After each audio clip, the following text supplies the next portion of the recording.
सबसे पहले चुनावी अखाड़े में बात करते हैं हरियाणा की। हरियाणा में लोकसभा चुनाव की 10 सीटों पर 25 मई को वोट डाले जाएंगे और ऐसे में करीब वोटिंग में 10 दिन बचे हैं और ऐसे में यहां पर प्रचार जोर पकड़ रहा है।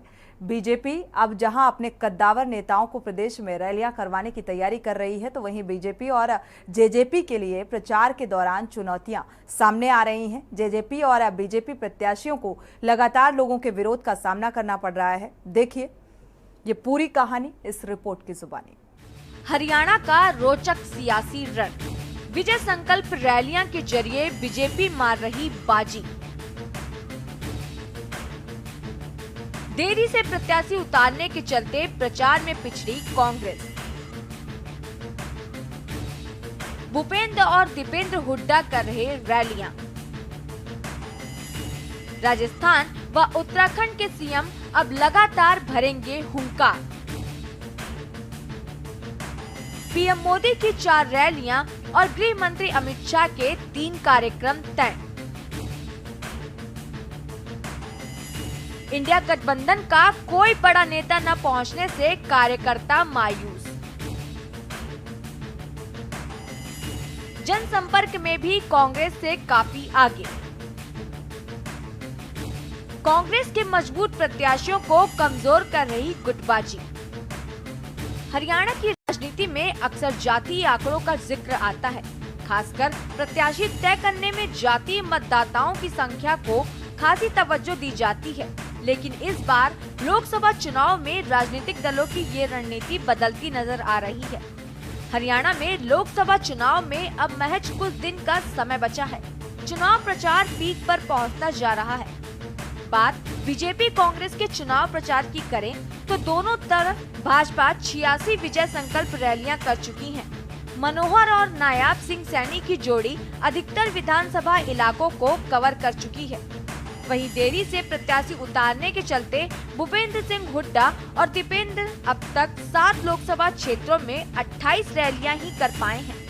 भाजपा के राष्ट्रीय अध्यक्ष जेपी नड्डा पंचकुला में रोड शो कर चुके हैं और फिलहाल की बात करें तो राजस्थान के सीएम भजन लाल शर्मा भी हरियाणा में प्रचार में उतर चुके हैं। वहीं उत्तराखंड के सीएम पुष्कर सिंह धामी प्रचार को धार देने के लिए कमर कस चुके हैं। कई इलाके जहां उनकी मांग है। ऐसी खबरें हैं कि इसके बाद हिंदुत्व के फायर ब्रांड नेता और उत्तर प्रदेश के मुख्यमंत्री योगी आदित्यनाथ की बारी आएगी। पीएम नरेंद्र मोदी की 4 रैलियां और केंद्रीय गृह मंत्री अमित शाह के 3 कार्यक्रम तय हो चुके हैं। वहीं कांग्रेस आला कमान की ओर से भी अभी तक कोई बड़ा नेता हरियाणा में नहीं आ पाया है। कांग्रेस का गुटबाजी की बात से इनकार। जनसंपर्क की बात करें तो भाजपा इसमें भी कांग्रेस से बहुत आगे है। जिला ब्लॉक से लेकर मंडल स्तर और बूथ स्तर से पन्ना प्रमुख तक भाजपा ने प्रचार में उतार दिए हैं और मतदाताओं के घर घर दस्तक देनी शुरू कर दी है। वहीं कांग्रेस नेताओं का कहना है कि पार्टी में कोई गुटबाजी नहीं है। सभी प्रत्याशियों के लिए प्रचार किया जा रहा है। 1-2 दिन में शीर्ष नेताओं के दौरे भी तय हो जाएंगे। देवरानी जेठानी और ससुर के बीच जंग। राजनीति के मैदान में जीत हासिल करने के लिए परिवार भी किस तरह आमने सामने आ जाता है, इसका पता हरियाणा की हिसार सीट के उम्मीदवारों को देखने से चलता है।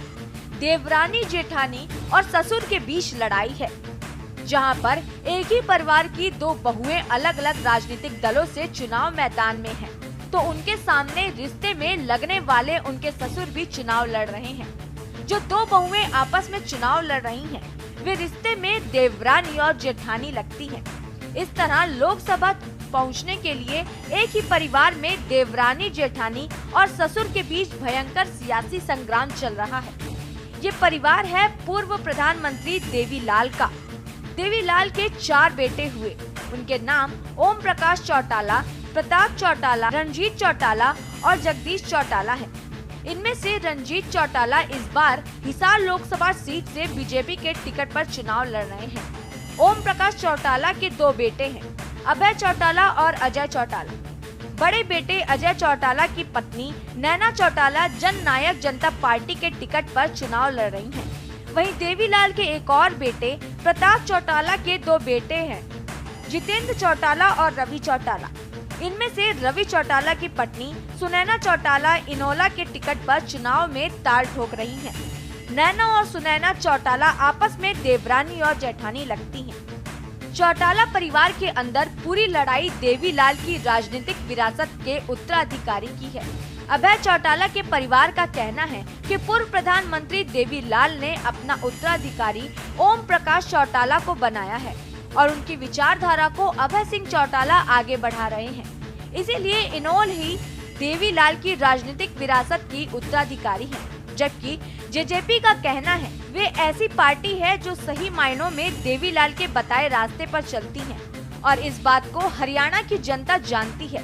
हिसार में कांग्रेस ने उतारा मजबूत उम्मीदवार, वहीं कांग्रेस ने भी हिसार में मजबूत उम्मीदवार को चुना है। पार्टी ने यहां से पूर्व केंद्रीय मंत्री जयप्रकाश उर्फ जेपी को टिकट दिया है, जबकि भाजपा छोड़कर कांग्रेस में शामिल हुए चौधरी वीरेंद्र सिंह के बेटे और मौजूदा सांसद ब्रिजेंद्र सिंह यहां से कांग्रेस के दावेदार थे। कहा जाता है कि टिकट आवंटन से पूर्व मुख्यमंत्री भूपेंद्र हुड्डा की पसंद को देखते हुए कांग्रेस ने जयप्रकाश को चुनाव लड़ाया है। जयप्रकाश हरियाणा की सियासत के पुराने नेता हैं। उन्होंने 1979 में जनता दल के टिकट पर हिसार से लोकसभा का चुनाव जीता था। तब उन्हें भारत सरकार में मंत्री भी बनाया गया था। 1996 में वे हरियाणा विकास पार्टी के टिकट पर फिर से हिसार लोकसभा से चुनाव जीते थे। इसके बाद वे कांग्रेस में चले गए थे, वहां विधायक बने थे। 2004 में उन्होंने एक बार फिर हिसार से सांसद का चुनाव जीता था। 2014 में वे कैथल जिले की कलायत सीट से विधायक रह चुके हैं।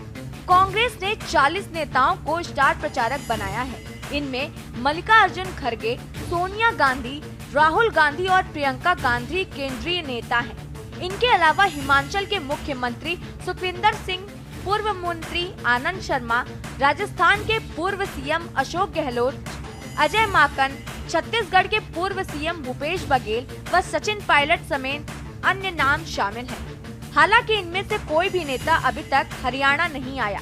इनके अलावा हरियाणा के ही नेता चौधरी वीरेंद्र सिंह, कुमारी सैलजा, रणदीप सुरजेवाला सिर्फ सिरसा लोकसभा क्षेत्र तक सीमित है, जबकि अन्य विधायक और पूर्व विधायक अपने अपने इलाकों में सक्रिय हैं। माना जा रहा है कि किसान आंदोलन के नाम पर भाजपा और जसपा प्रत्याशियों के विरोध किए जाने से भी भाजपा को फायदा मिलने की संभावना है। इससे मतदाता मुखर व साइलेंट 2 हिस्सों में बट गए हैं। जो शांत हैं, वह अधिकतर भाजपा के साथ जा सकते हैं। इसी कारण जहां जहां विरोध हो रहा है, भाजपा उस क्षेत्र से गांव के साइलेंट मतदाताओं पर अपनी पकड़ मजबूत बनाने की तैयारी कर रही है। जोर नहीं पकड़ पाया बेरोजगारी व खिलाड़ियों का मुद्दा। आपको बता दें कि चुनाव की घोषणा से पहले महिला पहलवानों के यौन शोषण का मुद्दा पूरे देश में गूंजा है, लेकिन कांग्रेस इस मुद्दे को भुनाने में कामयाब नहीं रही। जबकि आंदोलन के समय कांग्रेस ने खुलकर खिलाड़ियों का साथ दिया था, लेकिन चुनाव में इस मुद्दे को लेकर कांग्रेसी नेता सरकार को घेरने में सफल नहीं हुए।